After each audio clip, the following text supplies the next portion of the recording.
وہ آدمی جس میں تنہائی میں اللہ کا ذکر کیا، اللہ کو یاد کرنے بیٹھ گیا، کوئی دیکھنے والا نہیں تھا، وہ تنہا تھا، حجرے میں تھا، اپنے بند کمرے میں تھا، اپنے رب کو یاد کیا۔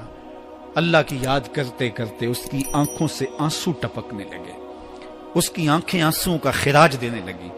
تو میرے اور آپ کے آقا و مولا نے فرمایا کہ یہ آنسو اتنے قیمتی ہیں، ان آنسوؤں کے بدلے میں قیامت کے دن اسے عرش الہی کا سایہ نصیب ہوگا، عرش الہی کا سایہ اسے نصیب ہوگا ان آنسوؤں کے بدلے میں۔ رومی علیہ رحمہ فرماتے ہیں جہاں پانی گرتا ہے وہاں سبزہ اگتا ہے، جہاں آنسو گرتے ہیں وہاں رحمت اترتی ہے۔ تو اس لیے جو اللہ کی یاد میں رونے کا لطف ہے اور اللہ کی یاد میں آنسو بہانے کا اجر اور صلہ رکھا گیا ہے، یہ گناہوں کو دھو ڈالتا ہے، یہ اندر کی صفائی اور ستھرائی کا سبب اور ذریعہ ہے۔ میرے اور آپ کے آقا و مولا نے فرمایا راتوں کی تنہائیوں میں اٹھ کے قرآن پڑھا کرو اور قرآن پڑھتے ہوئے رویا کرو۔ پھر فرمایا فَإِلَّمْ تَبْكُوا فَتَبَاكُوا، اگر رونا نہ آئے تو رونے کی کوشش کیا کرو۔ حضرت داتا گنج بخش علی حجویری سے ایک مرید نے کہا حضرت اگر رونے کی کوشش کریں پھر بھی رونا نہ آئے، فرمایا پھر اپنے مقدر پہ رویا کرو۔ تم اتنے سنگ دل ہو گئے ہو کہ تمہاری آنکھیں آنسوں کا خراج نہیں دیتی۔ جو رونا نہیں جانتا وہ اللہ کی رحمتوں کو اور اللہ کی کرم نوازیوں کو کیسے سمیٹ پائے گا؟ بچہ روتا ہے تو ماں دودھ دیتی ہے، جب بندہ اللہ کی حضور الہاؤ زاری کرتا ہے، عجز کرتا ہے، انکساری کرتا ہے تو اللہ کی رحمتوں کو جوش آتا ہے اور اللہ تعالیٰ کی رحمتیں اس پہ برستی ہیں اور اس کے نہ صرف گناہ معاف ہوتے ہیں بلکہ اللہ تعالیٰ اس کے گناہوں کو بدل کے نیکیوں میں تبدیل کر دیتا ہے۔ ایک فقیر تھا، ملنگ درویش، اللہ کا بندہ، اس کی عادت یہ تھی کہ اپنے ڈیرے پہ آنے والوں کو کھلاتا، ان کو پلاتا، ان کی ضروریات کا خیال رکھتا، لیکن کو مالی آسودگیاں نہیں تھی۔ ہوتا یہ تھا کہ بعض اوقات لوگ آتے تو ادھار لے کر کے وہ لوگوں کو کھلا دیتا۔ خیر چونکہ فقیر کا مزاج یہ ہوتا ہے کہ لوگ آئیں اس کے ڈیرے سے کھائیں، بابا بلے شاہ نے بھی کہا تھا نا اٹ کھڑک کے دکڑ بجے تتا ہووے چلا، آن فقیر کھا کھا جاون راضی ہووے بلا۔ یہ فقیروں کا مزاج ہے، تو جو بھی آتا اس کے ڈیرے سے کھاتا اور وہ ادھار اٹھا اٹھا کے لوگوں کی ضروریات کو پورا کرتے رہتے۔ وقت آخر آ گیا، جن لوگوں نے ادھار دیا تھا وہ سارے تقاضا کرنے آ گئے۔ اب بابا جی کو کیا فکر لاحق ہے کہ یہ میرے مہمان ہیں اور میں ان کو کچھ پیش کرنے کی صلاحیت نہیں رکھتا۔ ایک بچہ تھا، وہ کچھ سامان بیچ رہا تھا، پتیسا بیچ رہا تھا یا کوئی اور چیز بیچ رہا تھا۔ اس نے گلی سے گزرتے ہوئے آواز لگائی، خادم کو کہے سے بلا کے لاؤ، کہا تم بیچ رہے ہو تو میرے مہمانوں کو کھلا دو۔ بچہ بڑا خوش ہوا کہ میں سارا دن گلیوں میں گھوم کے یہ پتیسا بیچنا تھا، اب یہ ایک جگہ ہی سارا فروخت ہو گیا تو یہ تو موج لگ گئی، میں جلدی گھر چلا جاؤں گا، میری ماں خوش ہو گئی۔ تو سارا ان مہمانوں کو کھلا دیا گیا اور اس کے بعد کہا بابا جی پیسے؟ کہا تم بیٹھ جاؤ، جب ان کو ملیں گے تو تجھے بھی مل جائیں گے۔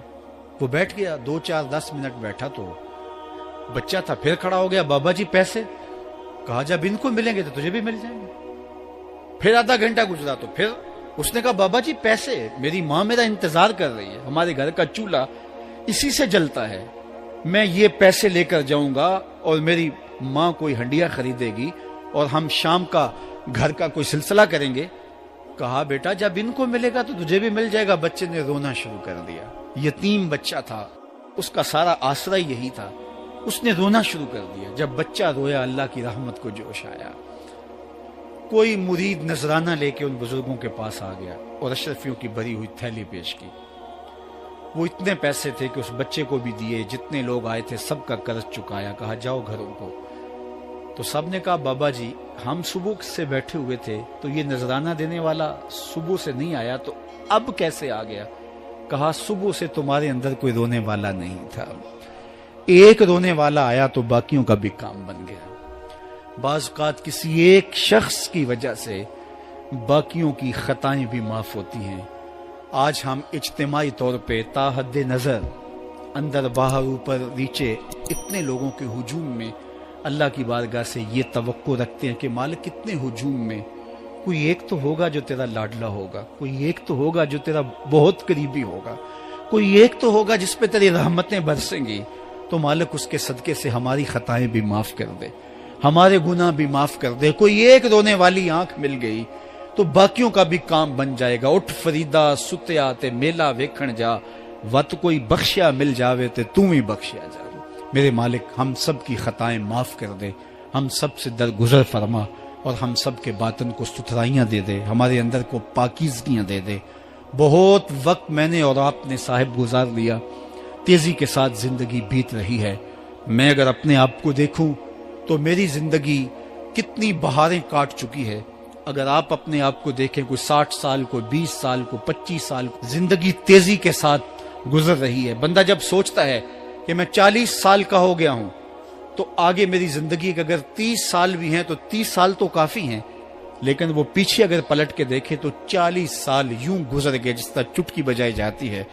جب چٹکی بجانے کے وقت میں 40 سال گزر گئے محسوس ہوتے ہیں، تو جو باقی 30 سال اگر ہوئے بھی، وہ تو گمان ہے میرا، وہ تو گمان ہے آپ کا، ہمیں تو ایک سانس کا بھی نہیں پتا۔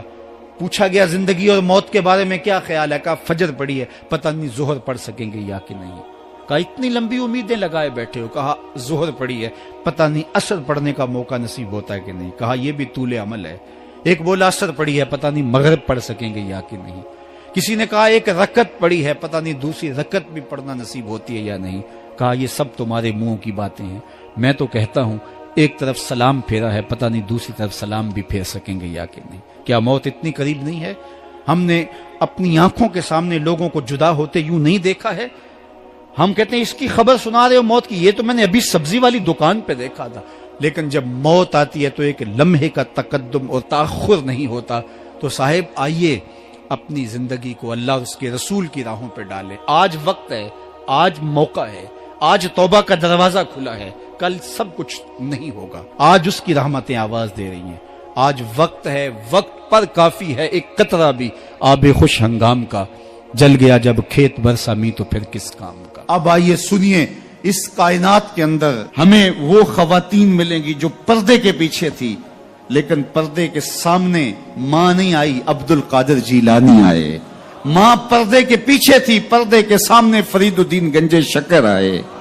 ماں پردے کے پیچھے تھی، مہر و ماں نے بھی آنچل نہیں دیکھا، لیکن پردے کے سامنے کربلا میں حسین ابن علی آئے۔ تو یہ پردے کے سامنے آئے، وہ پردے کے پیچھے تھی۔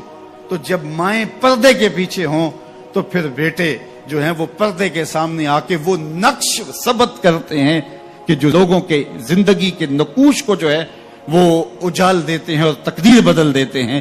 تو اس لیے ماؤں کی ذمہ داریاں گھر سنبھالنا ہے،